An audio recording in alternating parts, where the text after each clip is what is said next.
Rob, can you hear me there? I can. You got me? I got you. Thank you for taking the time. Good day so far, aside from it being the morning. Are you like me where you don't like the mornings? Yeah, I'm not a morning guy. Yeah. I like to see the morning from the other side. I like to watch the sun come up. Exactly. And then go to bed. Exactly. So, the press team goes, "Hey, Rob, we got some morning interviews for you." And you go, "Well, I'm going to be very nice, because why wouldn't you be very nice to Rob Baker? Simple as that." Thank you. I was already up. I've been up and walked the dog. I'm good. Well, I had the pleasure, like 5 months or so ago, of talking to your bandmates about the Saskadelphia release, and now you have the Road Apples 30th anniversary release. So if you're a fan of the Tragically Hip, a lot of great archival material this year, to say the least. How long was this Road Apples anniversary release in the works for? I don't know. That's a good question. I guess in some way we've been working on it for about a year, but we knew that this material was out there. And it was that whole incident that happened, the fire at Universal in 2008, which got revealed, I think, in 2018, maybe. And I read about it and I texted Johnny. I was in Rome at the time taking a course, and I texted Johnny about this article and said, "We didn't have anything in there, did we?" And he said, "Yeah, as a matter of fact, I think we did." And that just lit a fire under us that we needed to secure our property, basically. So the hunt began, and it turns out that we were able to find most of those tapes. And that just kind of set it in motion. It's like, well, if we've got this stuff and we've got these extra songs, why don't we do a Road Apples box set? Yeah. And are there good live shows from the period that were recorded and that we all remembered? What about that show at the Roxy that Don Smith recorded? And it's, how often do you get a show recorded to 2-inch tape? That was actually going to be one of my next questions. You kind of find two schools of thoughts when it comes to bands and archiving. One is that they have everything because their parents saved every flyer because they were so proud. And then the other one is, we didn't think to keep anything. Hey, fans, do you have anything? So which one is the Tragically Hip closer to? We're closer to the keep everything. We ran, once DATS came in, which is sort of early, mid-90s, maybe 93 or 94. By that point, we were recording every show on DAT. So we have a board tape of everything. And we would run, when we were in the studio recording, you record to 2-inch tape and later to Pro Tools.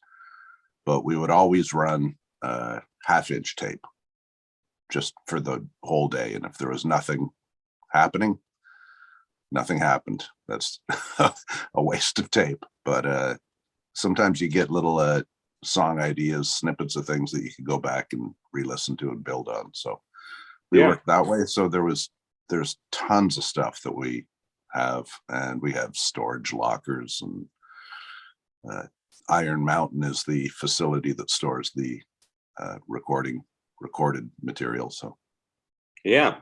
Does that also go for video, that the video camera was running a lot backstage and behind the scenes and in the studio? No, not a lot of video, quite a few photographs. And there are occasional videos. I think about a band like the Beatles, and it was a very different time, but they recorded everything on video, on, cameras. There's just such a wealth of material. And here we are, everyone's lining up to get their Disney Plus subscription so they can see the demise of the band again. See the infighting. Yeah, very strange. I look at the gold standard for surprising recording as Jimi Hendrix. The fact that here we are in 2021 and they still haven't released everything. Like, we got that Hawaii concert late last year, early this year. There's a new France live show that was just kind of unearthed. It makes you think, like, was every moment of that guy's life recorded, or did he just have the smartest management team behind him to know to always be recording everything? Yeah. Well, the trick is who's in charge of it, right? Because Jimi Hendrix, I think, has suffered from a lot of really bad reissues True. through the years. There was a whole period where there were so many things that came out and they were of such low quality. But now that Eddie Kramer's back in the helm, he's my new neighbor, for God's sake. I got a letter out of the blue a few months back asking if I would write a letter on behalf of him to become a Canadian citizen. I was like, you're talking Eddie Kramer, the guy who produced Jimi Hendrix? Yeah, I'll write a letter on his behalf. The Beatles, Kiss, just Yeah. Zeppelin, just a few bands. Yeah. We'll take him. And he's a neighbor. He lives about 40 minutes, not even 30 minutes east of here, right near our studio, actually. Wow, I didn't know that about Eddie Kramer. That's a person that I'm hoping to eventually interview. But, taking a step back, when you do the United States versus Canada thing, you, as an American rock fan, get eventually intimidated by how much Canada's put out that you didn't connect all the dots. So when you go, okay, well, we're losing Eddie Kramer to Canada now. And then you go, okay, well, Bob Rock, yep, he's from there. Bob Ezrin, okay, he's from there. Michael Beinhorn, he's from here, per se. But who's the guy I'm thinking of? Bruce Fairbairn. Yeah. He's from there, per se. Eventually, you realize every song that you listen to on classic rock radio was produced by someone from Canada or lives in Canada. Yeah, comedians and screenwriters too. We're the Body Snatchers. We look just like you. I can't quite place the accent. Where are they from? Exactly. But hey, back to Road Apples, the deluxe set and all that. 5 CDs, I believe two of the discs or two of the, not everyone's going to be listening on a disc per se. 2 of the, how do you say, slots, 2 of the selections are the Roxy Show, Saskadelphia. I think in LPs. Yes. Okay. Fair. It's a 5 LP set. There you go. There's Hoof Hearted. There's 2 of them are the Roxy Show. One is Saskadelphia. One is the remaster, per se. Was that pared down from a lot? For example, were you at one point going, well, this is 8 slots, 8 CDs, 8 discs? Yeah. There were a lot of questions about how much you can actually get away with. Hoof Hearted could have been a double for sure. There was, or more, but how many demos do you want to listen to in a row? I don't know, or alternate versions. So we kind of pared it down to ones that we thought were informative. The live show, Live at the Roxy, really should have been a triple album. We had to cut a bunch of songs out, but we kept in any that were more relevant to Road Apples. So, and then, Saskadelphia, it's only 5 songs long. 5 songs, 6 songs. I think it's 6 songs anyways. We know that there are a bunch of other songs that we recorded. We only found 30 of the 50 rolls of 2-inch tape. And there were other strange little gems, us playing Dr. Feelgood. I don't know. It was all over the map, we Dr. Feelgood, the band or the Motley Crue song? The Motley Crue song. What? Yeah. I don't know. We were having some fun one morning. I remember doing it too. And then we got the tape and listened back, and it was a good laugh, but it was like, I don't think that needs to go on there. That is not a bad. Now, your band, the music was always serious-ish, but then whenever you did interviews, people would go, "Oh, those guys are funny. They're hilarious. There's the humor there." You generally kept, aside from album titles, the humor out of the music per se. But I always got the vibe that there were some Van Halen fans in the band. You just didn't publicly put that out there. Yeah. Well, I like a good song. That's Van Halen. I was never a huge Van Halen fan and not a big fan of all the guitar histrionics and fireworks. But those guys wrote choruses, crazy good choruses. You just think about any one of their songs and you can go right to the chorus. You can almost forget about the verse and the bridges and the guitar solos, even to some extent. Not my thing, but the choruses are just so instantly identifiable, so hooky. And that's the cash register right there. Ching. But they were Big missing the hooky Canadian chorus. element. There was no Canadian producer I'm aware of within the Van Halen fold, unless is Glenn Ballard Canadian? That's a good question. He's certainly done a lot of work with Canadian artists. Yeah, I guess he loves tax credits. But anyway, hey, back to you. Yeah, who doesn't? You're wearing a shirt of your band Strippers Union, per se. I know a new album came out earlier this year, per se. So between the archives of the hip, Strippers Union, you're not sitting back. You are still full-time with music when a lot of artists in your position wouldn't, quote unquote, have to be. Yeah, I don't see that I have a choice. It's kind of where it's the direction I set my life on 40 something years ago, 45 years ago. And I've just been doing that. And I think, on some level, the days of it being an economic engine in my life are probably over, but that doesn't mean I stop. I do it, always did it because I loved it. I didn't do it because it was a job or because it paid well. It was something I did with my friends that I enjoyed doing, got satisfaction from, and that's where I'm at. Still do. So you've got a home studio kind of set up and you work at home, whether or not people are going to hear it. I do. And I try and do a song a week. And generally I play everything on the song. I'll spend my weekend working up an idea. On Monday, I'll put down the rough idea, and then I'll spend 3 days programming drums because that's what I'm worst at. And to try and make programmed drums sound like something that you can actually listen to is a challenge. Unless you really like programmed drums, and I don't. But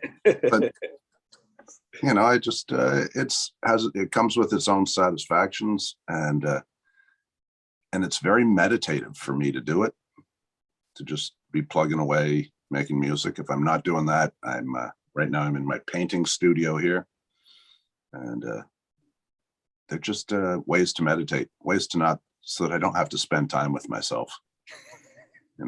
Spend my time doing something good. You might have just answered the question for me. I was curious, if music is number one, then what's your kind of number two, where time goes, or at least your flow and your creativity go?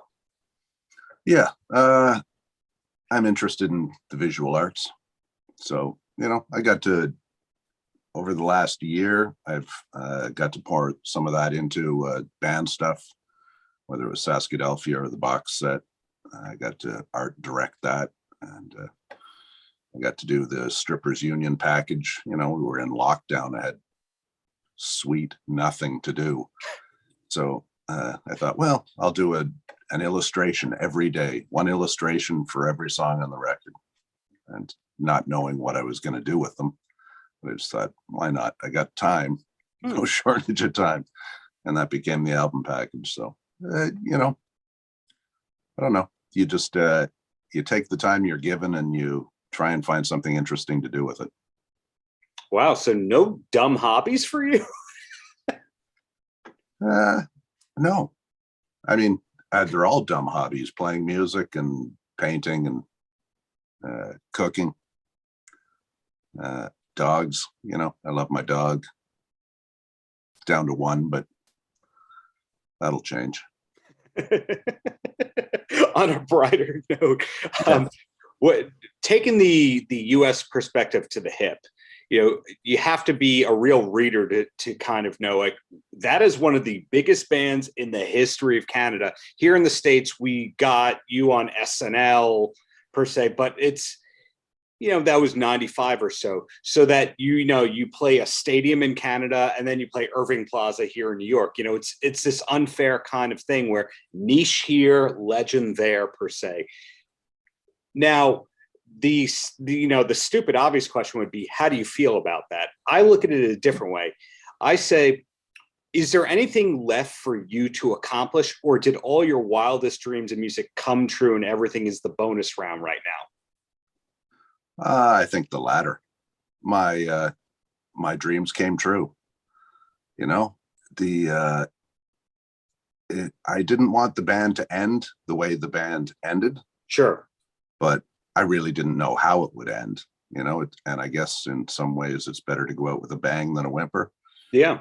And so, we pulled that one off, and that was good. We had a career in the States and in Europe that almost any band would envy. Sure. If you can play to 1,000 people, 1,500 people a night, travel all around the US or all through Europe and playing to 1,000, 1,200 people a night, that's good. You don't have much to complain about. And you throw in, Canada was nice. It was a more advanced situation, I guess, for us. But there were lots of US cities where we were playing the basketball arena or the hockey arena, Buffalo, Detroit. Oh, yeah. Some of those, the border towns. And, I look at it like Irving Plaza. We do a couple sold out nights at Irving Plaza or sell out the Beacon Theater. I'm like, that's fantastic. I love that. I got to see, when I was quite young, in my 20s, I went to see the Red Hot Chili Peppers at the Beacon Theater. And the place was stuffed. And I just thought, wow, these guys are hot. They are making it. And, then later we're playing the sold out Beacon Theater. It's like, oh, maybe we're hot too. I didn't really feel that way, but it was just playing a show and doing the best you can. But yeah, if you step back and look at it, it's like, yeah, we had a pretty good career. We did all right. Oh, of course. The perspective that I eventually picked up was the first Sheryl Crow album, I'm making up numbers, sold like 8 million copies. And the next one, I think, sold something like 2 million copies. And people were like, what a disappointment. And you're like, that's 2 million people that still bought a record. That's a lot of damn people, per se. So commercial expectations must be kind of weird, where you guys were super happy with an album. It was collectively going to hundreds of thousands to millions of people who are happy with it, and the record company going, but we're still not breaking them in the States, per se. I would have to assume no regrets about any of that. And just as you said, playing to 1,000 people is still a fantastic thing. It is. And no regrets about that. There are other ways to do it. And, maybe we were our own worst enemy in some ways, but we managed to have a long career. There are a lot of people that said, no, you got to get out there. You got to do longer tours. You got to play 6 nights a week. Get out there for a 3-month tour and play 5-6 nights a week. Yeah. And we thought, well, if we do that, we have no family life. We're all going to lose our partners. We're never going to see our kids grow up. And to what end? To, drive a record a little further up the charts or something. It didn't seem like a reasonable trade-off to us. So we early on set a limit. We'll do 3 weeks on the road, 1 week off, which kind of allowed us to, get home and maintain some of the root system in our life. And it cost us money because you're paying for the crew and the buses and the trucks on the week off. So, we didn't make as much money as we could have, and maybe we didn't make as much headway as we could have, but we found some kind of equilibrium that we could live with that allowed us to continue making music over the long haul and staying together. I think from the very earliest days, we thought we're not the kind of band that's going to have a big #1 hit and take off like a rocket. We're just going to keep doing this, and we're a solid live band, and we'll build a following that way. And eventually the word will get out, or it won't. Well, it did. And decades later, we're still talking about you, and we still want reissues and anniversary albums. So someone did something right, and you might have been part of that. So my last question for you has nothing to do with Road Apple's 30th anniversary release. And that is, do you have a TV recommendation you could pass along to someone who needs a new show to start? Oh, wow. Well, I don't think I have any great inside line on TV. I've been watching The Wire, which, you know, I was a huge Sopranos fan in the day, and everyone said, well, if you like The Sopranos, you got to watch The Wire. And I could just never get into it until I did. So now I'm season 3 of The Wire, going hard, a couple hours a night. And, you know, beside the obvious things like Ted Lasso, which I thought was great. I don't know if you watched Brockmire. Did you see Brockmire? Jim Brockmire is one of the greatest characters in the history of television. Agreed. Yeah. Brockmire and Ted Lasso are the opposite ends, but they both make you feel good. So. And do you have a favorite character on The Wire? You seem like you'd be a bunk guy. That's funny. Well, I really liked Wallace in season 1. I think he bites it. Yeah, he bites it at the end of season 1. I looked at Wallace and thought, God damn, that's me. I somehow related to that kid. And I thought, God, I even look a bit like Wallace when I was that age. And then he ends up with a bullet in the head. But yep. The Wire, they don't let the people you want to stick around usually stick around very long. But the bottom line is this: thank you for your time. Thank you for the many years of great music, and looking forward to the more archival releases coming up in the near future, and looking forward to Strippers Union eventually playing a gig here in New York. That'd be great. I would love that. Paltrocast.